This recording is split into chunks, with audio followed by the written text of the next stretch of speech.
Are you an established small business owner or aspiring entrepreneur? Would you like professional advice to help your business grow and succeed? Well, look no further. The Virgin Islands Small Business Development Center is the territory's #1 resource to move your business forward.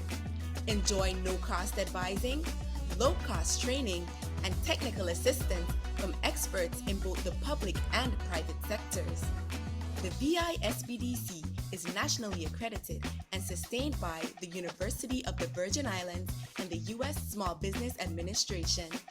Visit us at our locations on St. Thomas, St. John, or St. Croix, and follow us on social media at VISBDC. For easy access to all our training and networking events, be sure to join our newsletter and download the VISBDC app. The Virgin Islands Small Business Development Center, here to help your business start, grow, and succeed.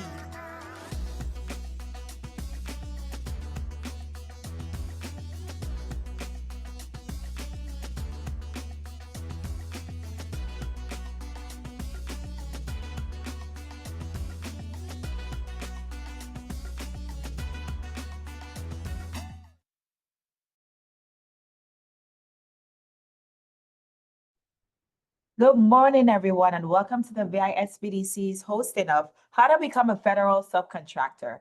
Today's session will educate small business owners on how to unlock government contracting opportunities by becoming a federal subcontractor.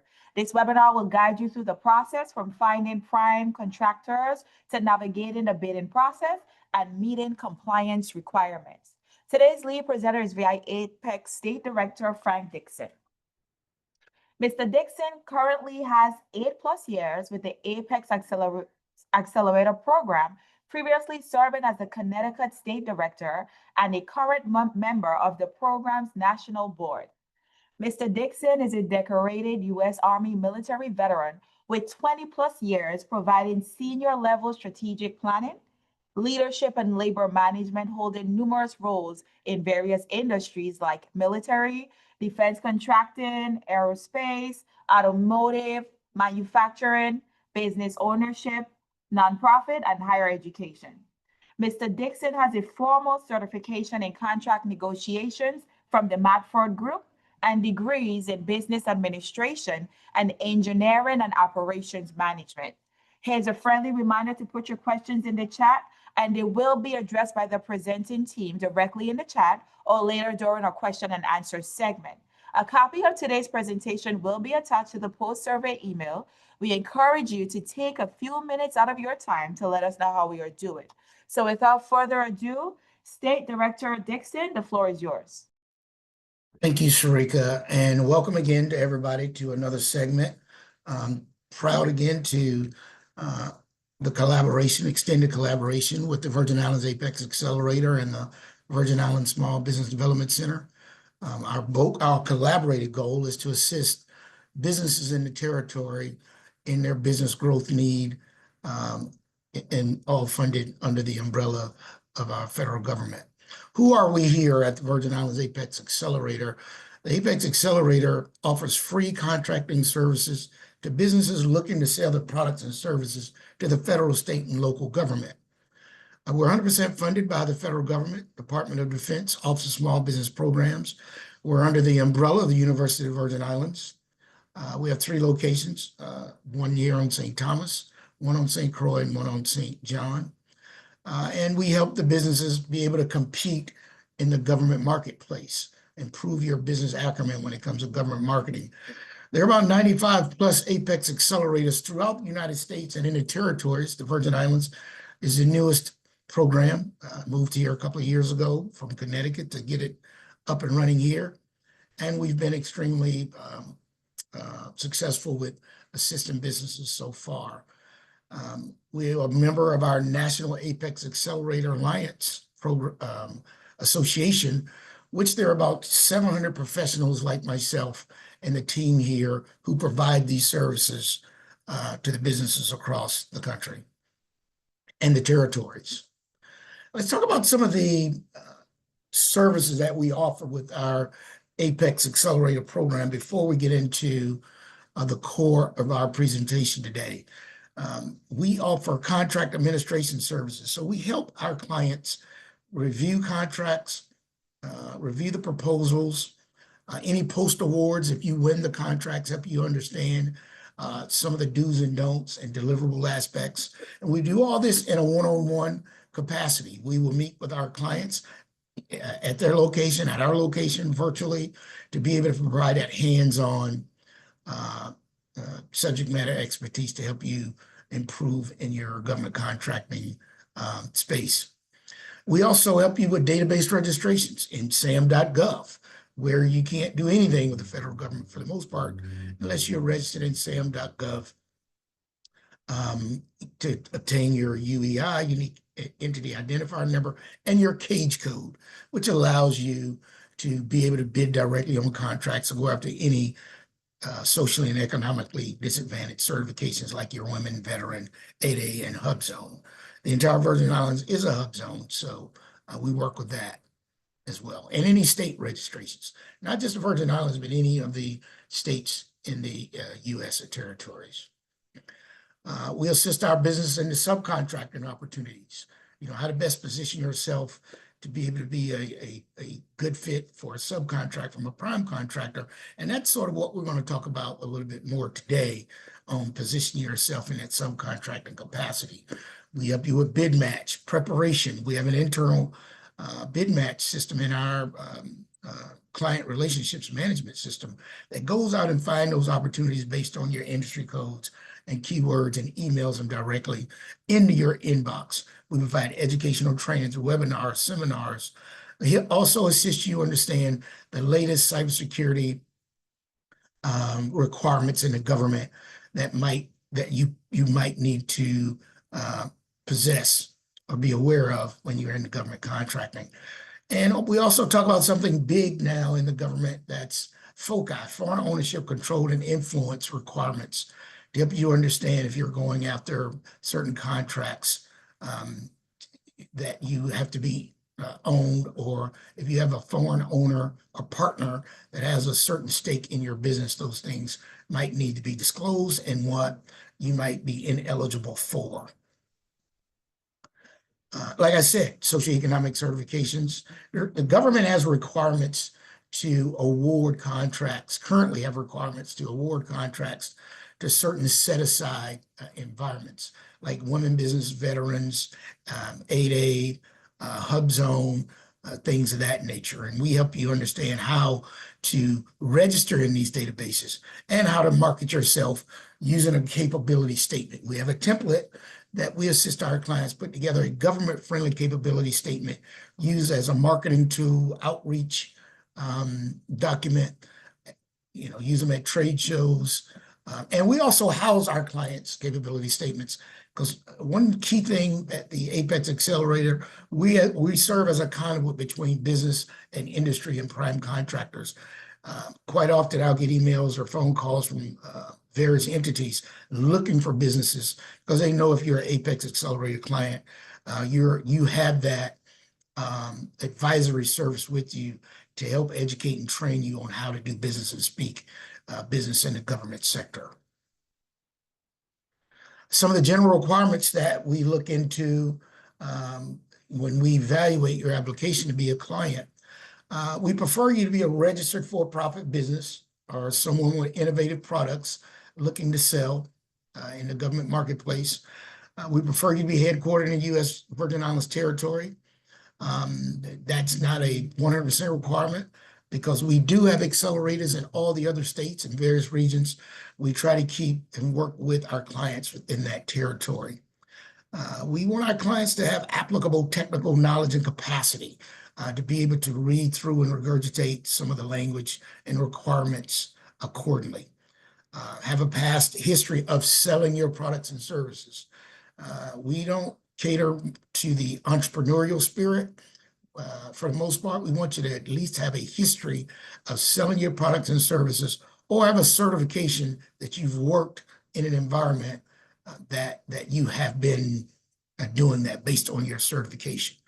Have a valid email address and internet, and more importantly, go to our website at www.viapex.org to fill out our client application, and either myself or one of our counsels will review your application and get back to you within a certain amount of time to move forward and gain a little bit of knowledge as to what you're trying to do in government contracting. Like I said, we have 3 locations throughout the territory, and our clients so far since 2022, since we started, have won in excess of $50 million in contract awards and subcontract awards. That's state and federal. Let's get into the overview and agenda for today's presentation. And again, thank you again to the Virgin Islands Small Business Development Center for reaching out to Apex to assist them in reaching some of their goals in government contracting training. How to become a federal subcontractor.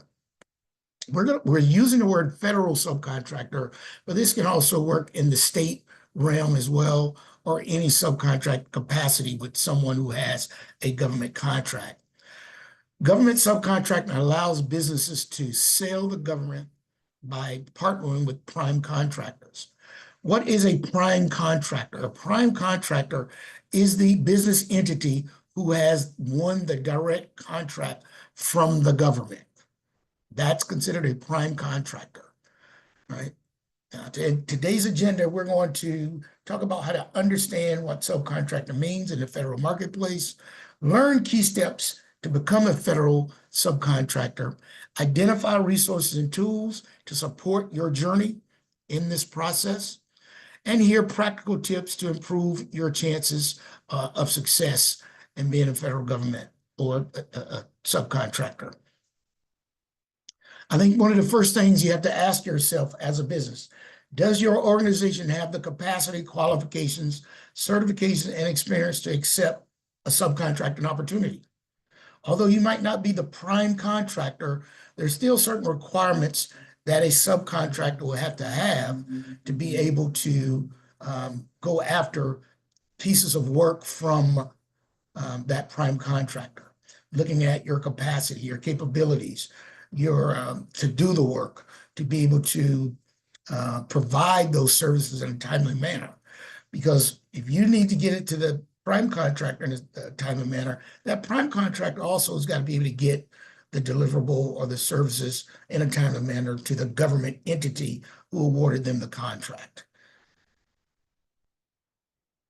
All right, what is federal subcontracting? Subcontracting, right? Working under the contractor who has a direct government contract award. And make sure, if you're a subcontractor, you know that that person has the government contract award. Ask those specific questions when you're in those negotiations with that prime contractor. What agency is the contract under? What are some of the deliverables and timelines that we're going to have this work done? What are any licenses or key certifications I might have to have as a subcontractor in the beginning? All those things are key questions to ask that prime contractor when you're going into that particular space. And there are some instances where that prime contractor has to let that government agency know who the subcontractors are, depending on the level of work, the type of work, and some of the restrictions on that work, right? One thing about it is you're not the direct contract with the federal government. Most of the time, you're never going to speak to the government entity. That will be the responsibility of the prime contractor. And a lot of times, subcontracting is our business's first entry into government contracting. And it helps with your past performance history when you are ready to go after a direct contract and try to be a prime contractor. That past performance history of being a subcontractor in the government marketplace assists you and makes you look a little bit better when you're going after that. And it also builds past performance experience, like we mentioned. Let's look at prime versus subcontract from the slide. I sort of put a overview in a picture format to hopefully help everybody get a better understanding of it. And the slides should be shared with you guys after this presentation. So prime contractor from a subcontractor, contract with the government. Yes, the prime contractor has the contract with the government, the subcontractor does not. Proposal responsibility. The prime contractor has full proposal responsibility, where the subcontractor might have partial or just work in the capacity of support to that contract. Compliance burden. All the compliance at a high level falls under the prime contractor, and there could be some shared, and there is some shared with the subcontractor to the prime, as far as the compliance, being in compliant with the various aspects of that government contract. And payment from the government. The prime contractor receives the payment from the government. The subcontractor receives payment from the prime contractor. So just for good business practices, although you might know and understand, who the agency is that the prime contractor is working with, you will very rarely, to almost no incidents, have contact with the federal government or expect any direct payment from the federal government. Your contract is with the prime contractor, and that is it. So it would not behoove you to reach out to the agency directly looking for payment, because they don't have a contract with you. They have a contract with the prime contractor. It's just FYI when it comes to the do's and don'ts. Benefits of subcontracting. As you can see from the bar chart above to the side here, subcontracts and prime contracts is huge, right? It's an easier entry into the government contracting space. You can learn compliance and processes, without being directly responsible. It builds your government contracting acumen. It gains visibility and experience for your company. It builds relationships with large primes, because large primes like to see that you have done business in that space before as a subcontractor. It gives them that confidence when you are soliciting yourself, they're looking to make that decision on who to bring on as a subcontractor. And eventually it can lead to you being a prime contractor with the government. And over the past 10 years, subcontracting has been huge into the billions of dollars in the small business concerns, somewhere excess of $100 billion. So that's really big when it comes to, especially the small business side, receiving subcontract work and direct contract work. Some more food for thought. Understanding the landscape, making sure you have that organizational awareness and knowing the federal contracting procurement, how it works, and the opportunities. Although you don't have the direct contract with the government, you still need to educate and train yourself on how the procurement process works.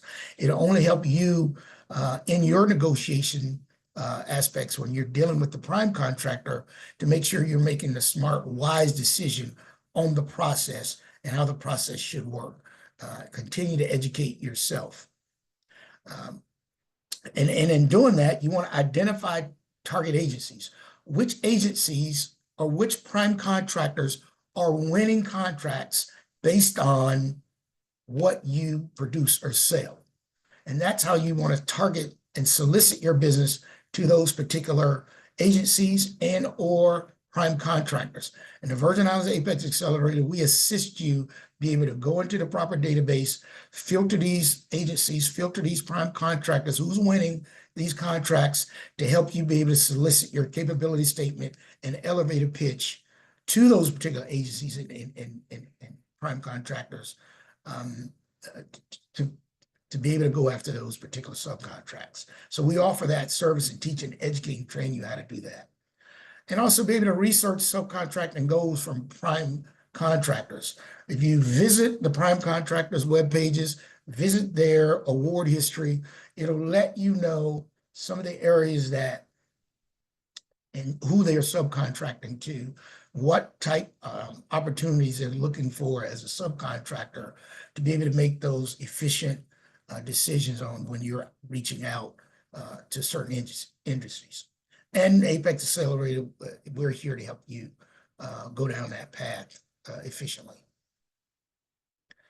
One of the first things we need to do when you're getting into the subcontracting piece, and I've had clients say, well, Frank, I don't have the direct contract. Why do I need to register in sam.gov and get a cage code and a UEI?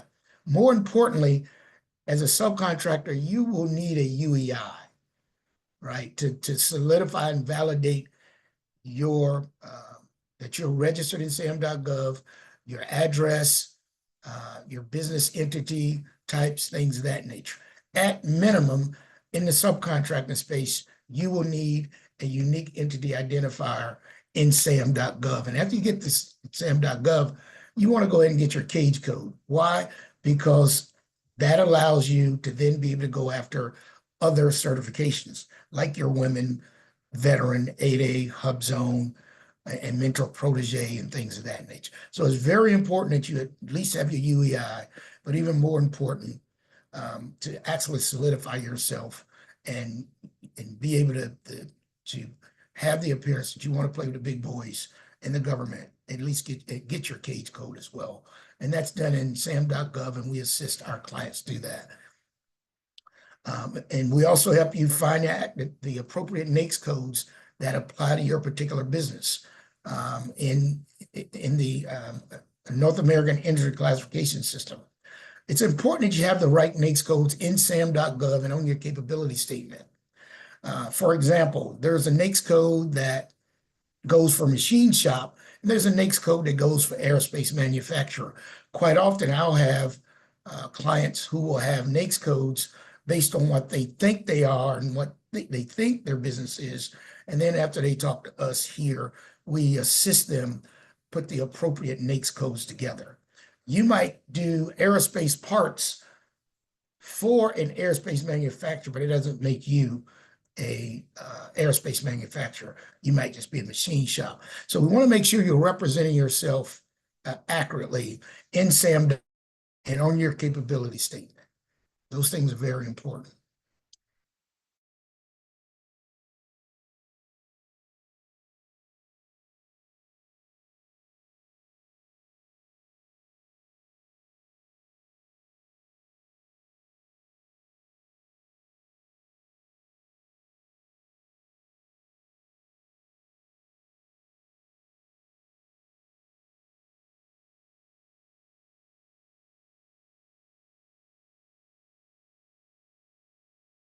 Go into the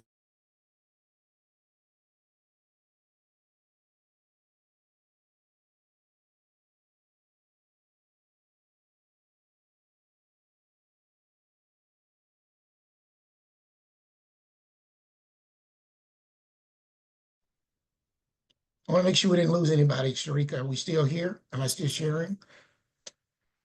We seem to have a technical difficulty. You're back Okay. on, but you Okay. have to share your screen again. We don't see it as yet. Okay. What about now? Okay. I see your screen. Okay. All right. I think we're good. All right. So give me a heads up if everybody can see my screen again. We can see it. Okay, good. Like I said, again, we want to know who's winning contracts to be able to solicit your capabilities to those particular agencies or prime contractors. And you can do that in your ESRS subcontracting database, your federal procurement database, fpds.gov, USA spending, your SBA's dynamic small business search. Check prime contractor websites that you know that are winning and how to get in contact with their small business liaison officers or procurement people. We also assist our clients be able to maneuver through these particular databases to find these prime contractors that are winning contracts in the field that you provide subcontracting as well. All right. Now, a key piece in that to be able to solicit yourself to these prime contractors is having a good capability statement that is measurable. It states who you are, what you do, what separates you apart, any certifications you might have and registrations, and your past performance history. It's a good, clean, measurable, government-friendly capability statement without all the jargon, without all of the we're the best or we're the greatest. It is extremely measurable, and we work with you one-on-one to be able to put this capability statement together and find, like I said, prime contractors and put a good elevator pitch email together to be able to reach out to these primes looking for subcontract work, looking for subcontract partners. And it's very important to do that. We also advise our clients to have this capability statement on your website. Maybe have a government tab on your website and have your capability statement there, either on it or in a downloadable PDF. Because a lot of people, especially primes and government agencies, they go to your website, they want to go directly to a government tab and be able to download your capability statement. And you want to have all the associated certifications and things on that. You also want to use this when you're in trade shows or in matchmaker events, when you have prime contractors there. Find out where the government and prime contractors hang out. Which national work conferences do they attend? How do you register for that? How do you, what are the criteria to be a part of these things? Because it's extremely valuable to sit across in front of one of the people making those decisions than maybe sending out an email.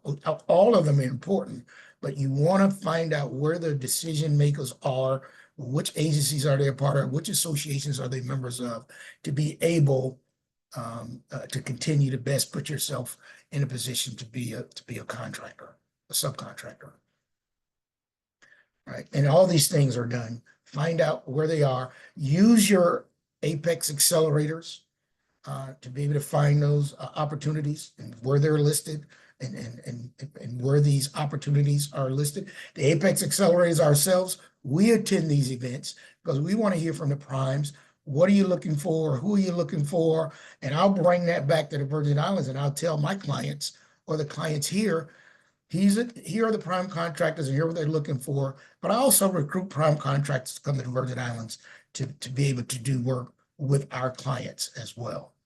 So it's multiple ways to be able to do that, to be able to solicit yourself, to be in the best position to understand how to be a successful government subcontractor. All right. So how do we leverage your certifications when you're soliciting your business to be a subcontractor?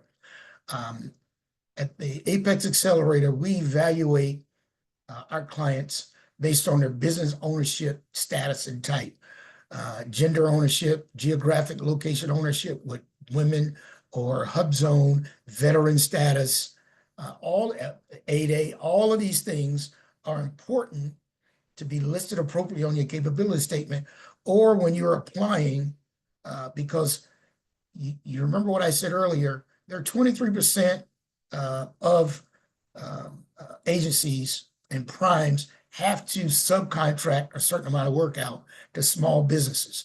And in those small business, it's also requirements that some of these small businesses have certifications. And it's really important if they're subcontracting to you and you have these certifications, that's a win-win for them. They can check off certain blocks. So that's how we teach you the importance of getting any certifications that you're eligible for and how to note those on your capability statement and your elevator pitch. And my SBA certification website is where you would go to apply for the various federal government certifications. There are some state certifications as well, like your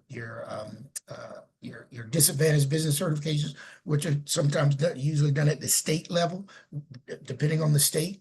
And you also want to be able to note those as well, because a lot of states have goals that they need to award as well. So you want to list it on your materials, capability statements, things of that nature. And I also have the link in here in red to your my SBA certifications. And as a client here at the Apex Accelerator, Virgin Islands, we will assist you in understanding all of the different um, avenues of being able to get certified, if you're eligible, if you're not, and how to ensure that you're best representing yourself. All right. So we want to continue to build your reputation, understand how this process works, right?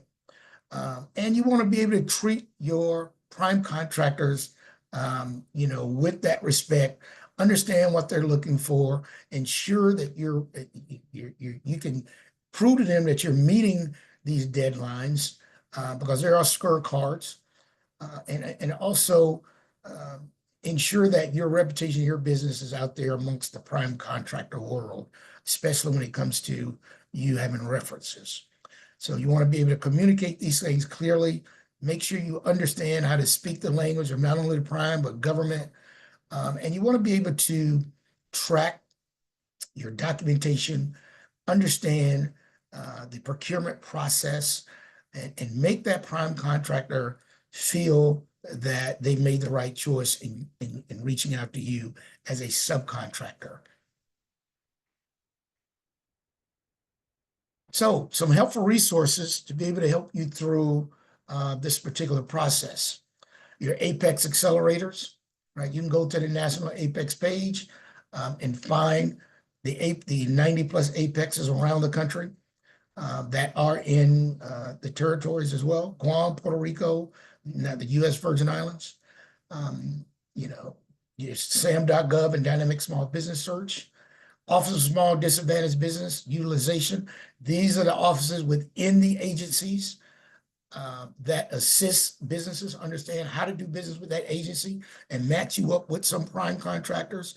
And you also want the small business liaison officers within the prime contractor's office, right? USAspending.gov tracks all of the spending and who's winning awards around the government, grants and contracts. Your GSA subcontracting directory. All of these names and agencies and links that I'm mentioning are ways to find the prime contractors that you want to solicit to that are winning in the government marketplace. GSA e-library, NASPO, National Association of Procurement Officials throughout any state. All of the states and the territories are listed in NASPO to be able to help you understand how to do business in that capacity. And locally, your Virgin Islands Department of Property and Procurement as well, to be able to actually understand, which contractors are winning and who you might want to solicit to understand how to be a prime contractor. And some agencies actually match you up in a mentor protege program to some prime contractors as well. Right, let's get into some final tips. You want to be patient, but persistent, right? This is not a sprint, it's a marathon to be able to ensure that your business has the capacity, the capability, the resources to be a subcontractor or the subject matter expertise or certifications. You want to be able to build relationships, not just contacts, ensuring that you're finding a way to be in the room with the decision makers.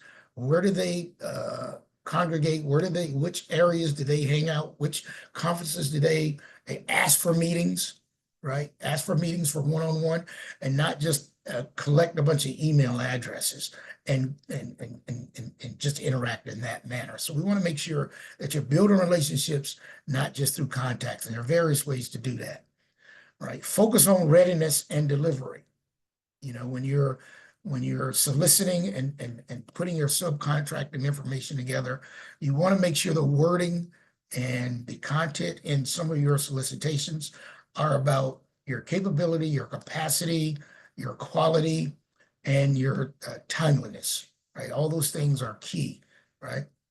And document your performance and feedback accordingly, so it'll help you understand where you've been, where you're going, to make better decisions in the future and increase and enhance your input when being able to do that. So there are a few things that we covered here, and more importantly, understanding your capability and capacity, understanding and finding the prime contractors that best fit your industry, understand their culture, understand the cultures of some of the agencies, and that way to help you be able to craft, when you're reaching out to these people, a language that best fits what they're looking for. Ensuring that you have any certifications that you're eligible for to be able to note on your capability statement when we're looking to solicit.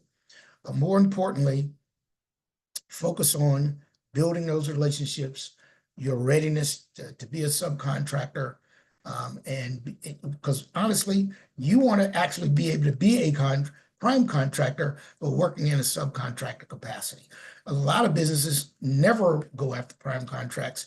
They only want subcontract work, and it's extremely profitable because they don't want all of the administrative burdens of dealing with the government, but they're actually set up to be subcontractors under many primes.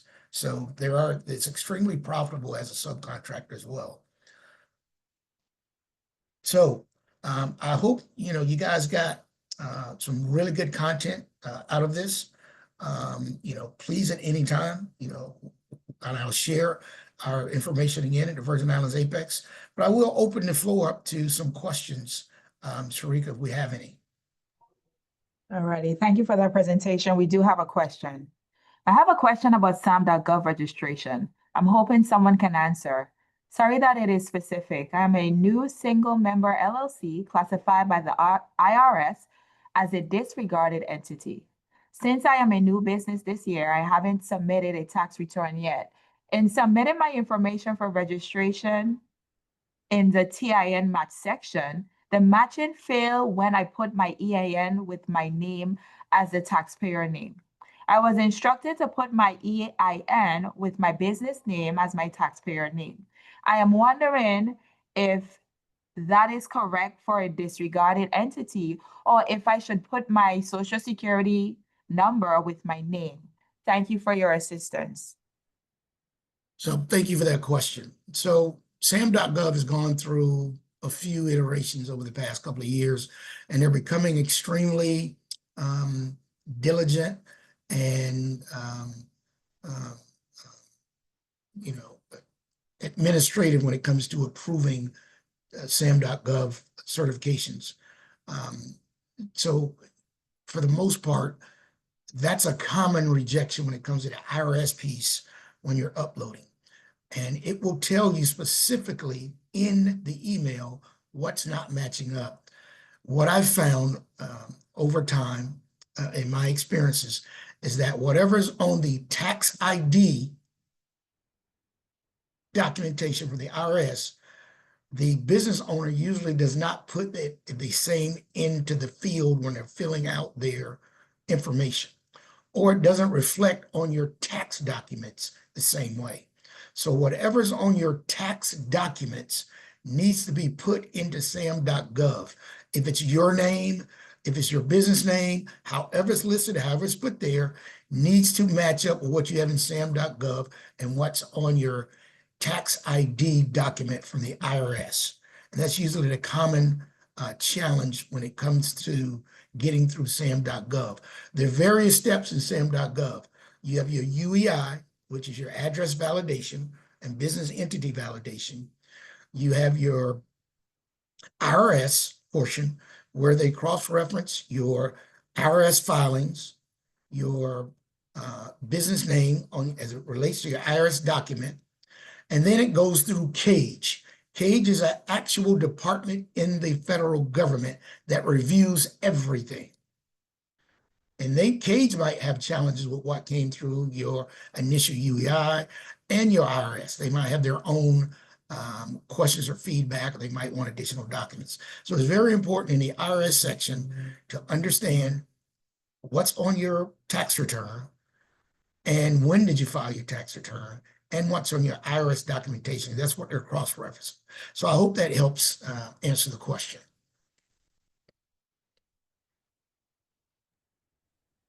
Thank you for that. Good morning, and thank you for this session.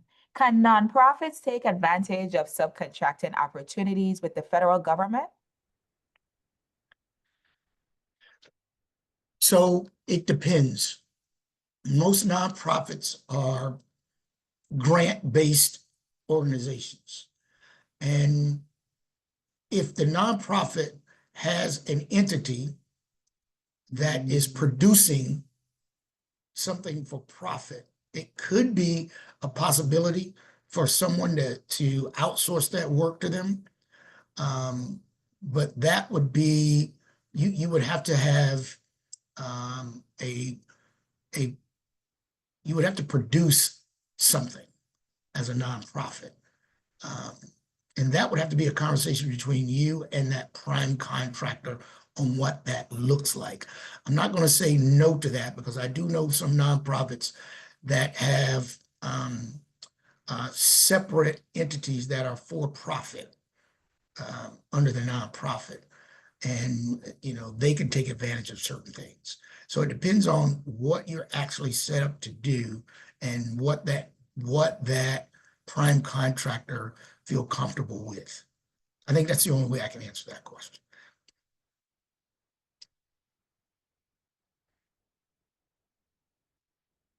All right. Any other questions or? I don't see any at this time. Okay.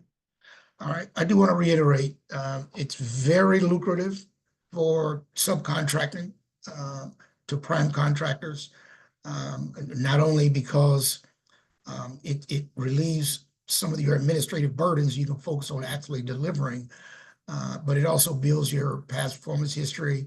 And a lot of the primes and agencies have a requirement to have a subcontracting plan with a small business concern.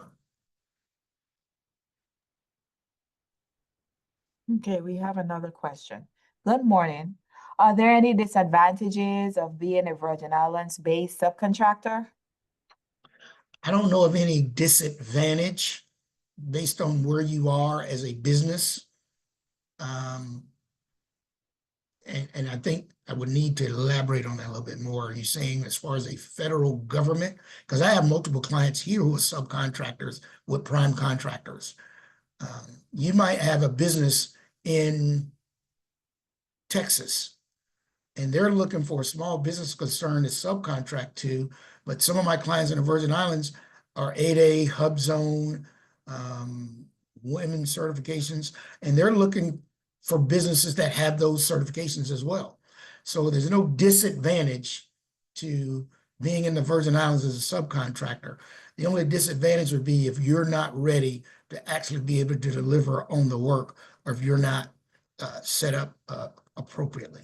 So there's no disadvantage to being a federal government subcontractor, because federal government money is not geographically bound like state money is. It's a good question.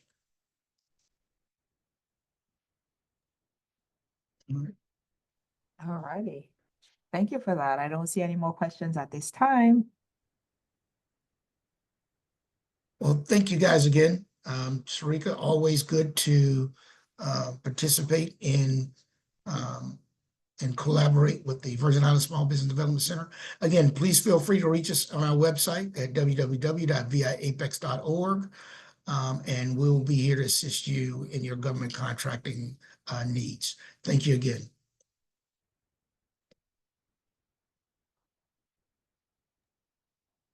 Thanks, Frank. If we could just get the PowerPoint up again, let me just close out.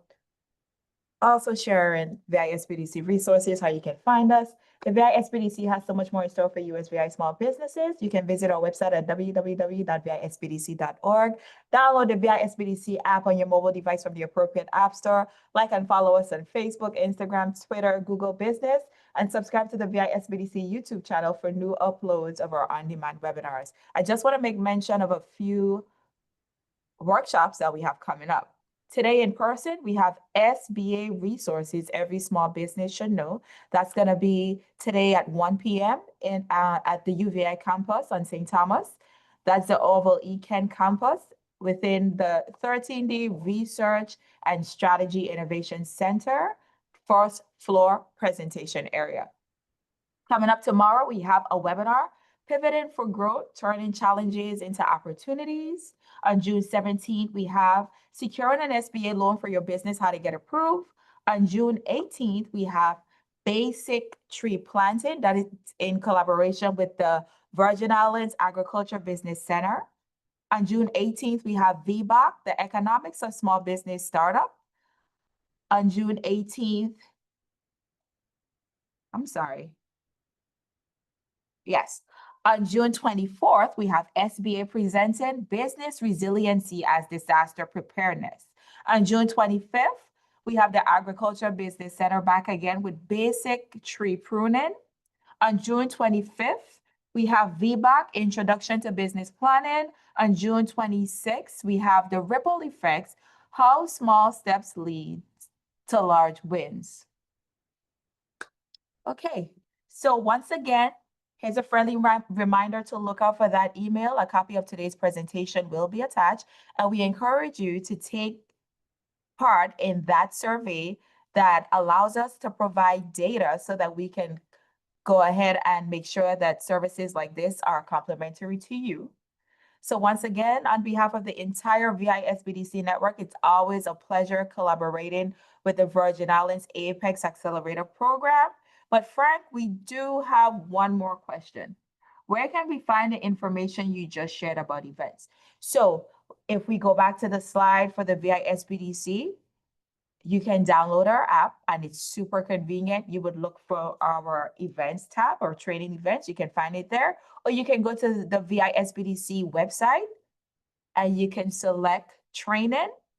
You'll see a link to training webinars, and you'll be able to pull up all of the trainings that we have. So I want to give a friendly reminder that after live events pass, you can go to the on-demand section and you can see everything that we have pre-recorded for you, and you can just reach out to us and we'll be able to send you a copy of the presentation and even furthermore connect you with the presenter. So once again, thank you everyone for attending today's session, and we look forward to seeing you at more. Bye.